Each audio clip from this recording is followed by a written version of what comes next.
Matt Panicia, also known as Otter, and they decided to make music together. Their first casual jam took place in late 2001.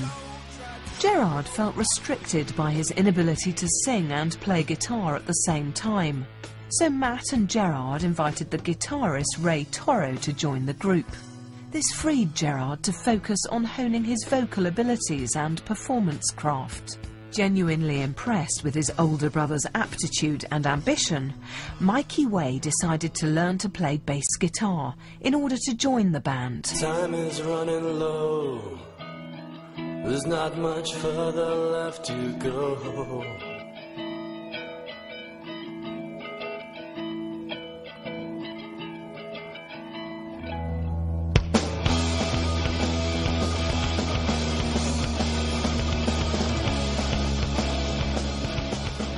It was all local kids, Otter, Ray, Toro, and Gerard start jamming in Otter's attic. Alex Saavedra is the founder of Eyeball Records, the label that helped turn My Chemical Romance into MTV superstars. At the forefront of the New Jersey music scene, Alex has built Eyeball into a leading indie record label. They came over one day with this 3-song demo. I was like, "Whoa, this is pretty good, dude! Like, you guys, this is pretty awesome."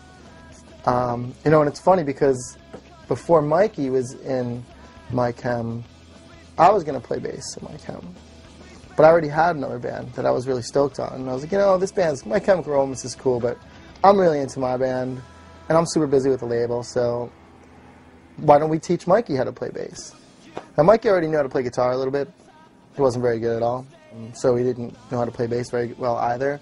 At first, it was just everybody teaching him how to play bass, teaching him how to tune bass, which was just hilarious to think about because Mikey just really didn't know how to play it. But it's Gerard's brother and one of our best friends, so we knew he needed to be involved. And that, having him in that band is what all of a sudden made us all realize, like, this band can go somewhere. This band is incredible, and everyone has to know about it. Eager to capitalise on the goodwill generated by Eyeball Records, the band visited the recording studio for the first time. With the addition of guitarist Frank Aero and the lineup complete, this session would become the start of the classic album, I Brought You Bullets, You Brought Me Your Love. First thing we recorded was a song called Vampires Will Never Hurt You, and which went on to be one of their most popular songs. John Naclario is a sound engineer and owner of Nada Recording Studios. He first recorded My Chemical Romance in his mother's basement. Alex Saavedra called me on the phone. He was like, I had prior friendships with Alex Saavedra, and he was like, you know, I got a band I'm really interested in signing called My Chemical Romance. So he called, and I just gave him a day. He was like, yeah, just whatever day you got. And I was like, fine, come on up. And that was it, one day. We ended up doing one day for a song called Vampires Will Never Hurt You.